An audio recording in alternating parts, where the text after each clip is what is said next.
Hello everyone, this is MJ. You are at my channel called Reading This Life. My channel is where we talk fiction, friends, and fun. Bet you didn't expect that one. Today, let's do a BookTube Real Talk. I've got no makeup on and I am freshly showered and hydrated and moisturized. Let's do a little bedtime real talk about too much of a good thing. Specifically, in my case, dark books. Stay tuned.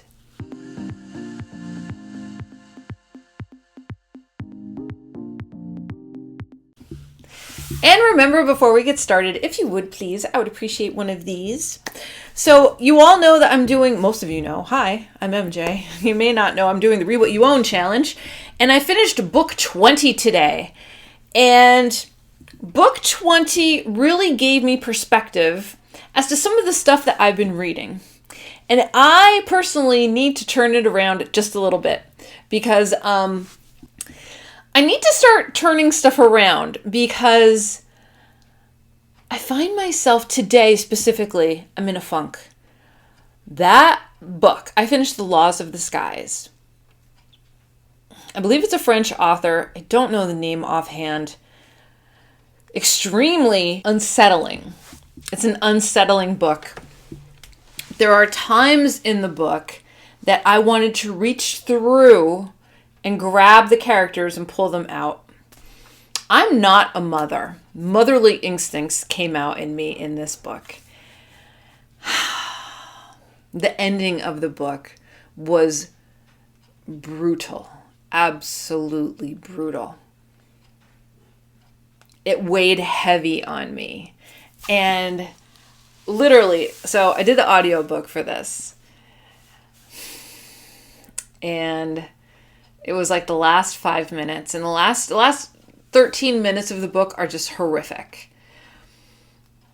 The author says, I'm going to make you feel very uncomfortable. I'm going to make you feel as if you're right here in the room as this is happening. And he does. Does not sugarcoat anything. And things happened and I was just outraged. I was sad. I was upset. I was irate. I felt a lot of feelings, which is probably what the author wanted to contrive in me. But I don't think I was prepared for them. That's the thing. So I knew the book was going to be a little on the disturbing side, but I didn't know exactly how much. I kind of had a different preconception as to what it was. But then I started thinking back and I'm like, I just read this book yesterday. Where is it? Ian McEwan, I have a love-hate relationship with. Ian McEwan, The Comfort of Strangers, I read yesterday. There's some disturbing bits in here, 1,000%. And I was like, this book is way darker than I thought it would be. Then I read Consumed on Saturday and Sunday. Friday, Saturday, Sunday. David Cronenberg, I mean, you can't get much darker than that.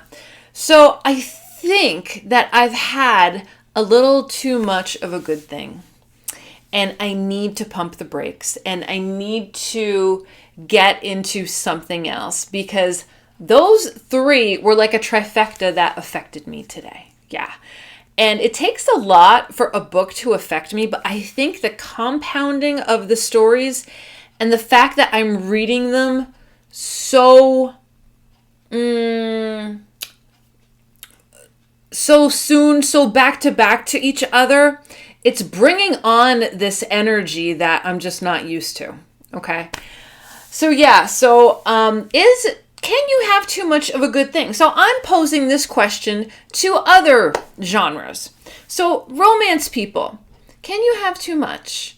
Dark romance people, science fiction, SF,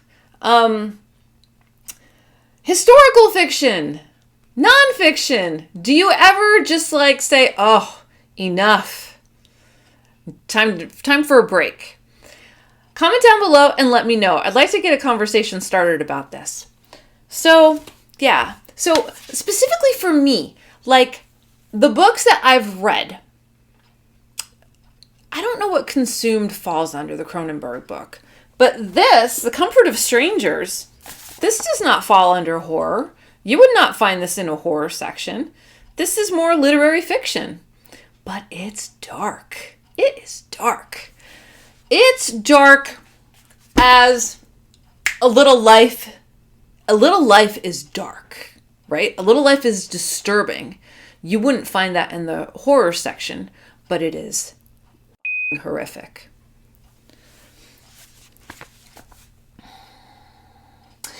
Another thing in my situation is that I am a mood reader.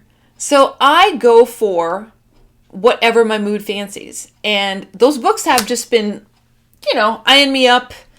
And this one, I mean, come on, it's so small. It's perfect for the Read What You Won't challenge. So I think being a mood reader, I fall into a trap. I fall into a trap where I can set myself up to fail like that.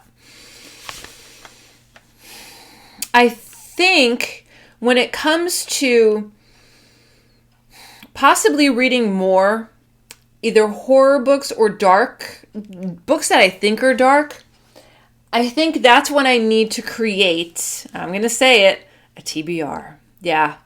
I think I'm going to have to self-protect myself, to do some self-protection, to make sure that on the other end of it, I'm not stacking it up against another dark fiction book. Does that make sense? So I've got Book Lovers over here by Emily Henry that's been sitting on my shelf for a year. Maybe I'll read that. I've got, there's another romance in there that I've got somewhere. There's a bunch of other books that I could pick to try and offset the effects of these dark books. Shake it off. So how do you shake it off? How do you shake off when you have too much of a good thing? I specifically came home, I had supper, and I took a shower and I washed my hair and I said, I'm shaking this off. I'm getting this mood off of me. It's a book and I shouldn't let it affect me that much. But sometimes they do, because books can be powerful, right?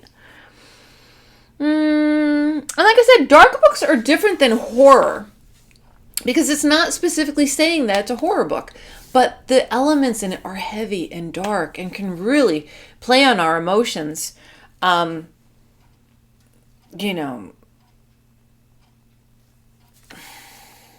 Yeah, I felt very emotional today with that book. I can't think of the title. The one I was talking about. Yeah, so I think I talked about everything I want to. So we talked about dark books, how much is too much, palette cleansers, mood reading, a TBR might prepare you a little bit better, shaking it off, and pick the next book with care. Those are my tips.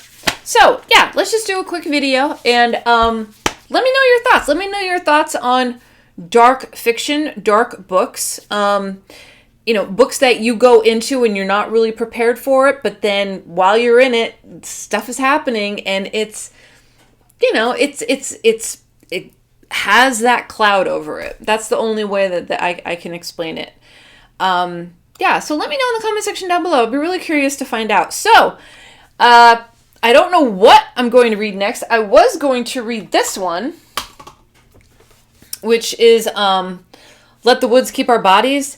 I think I'm going to pass. And I'm going to do this one.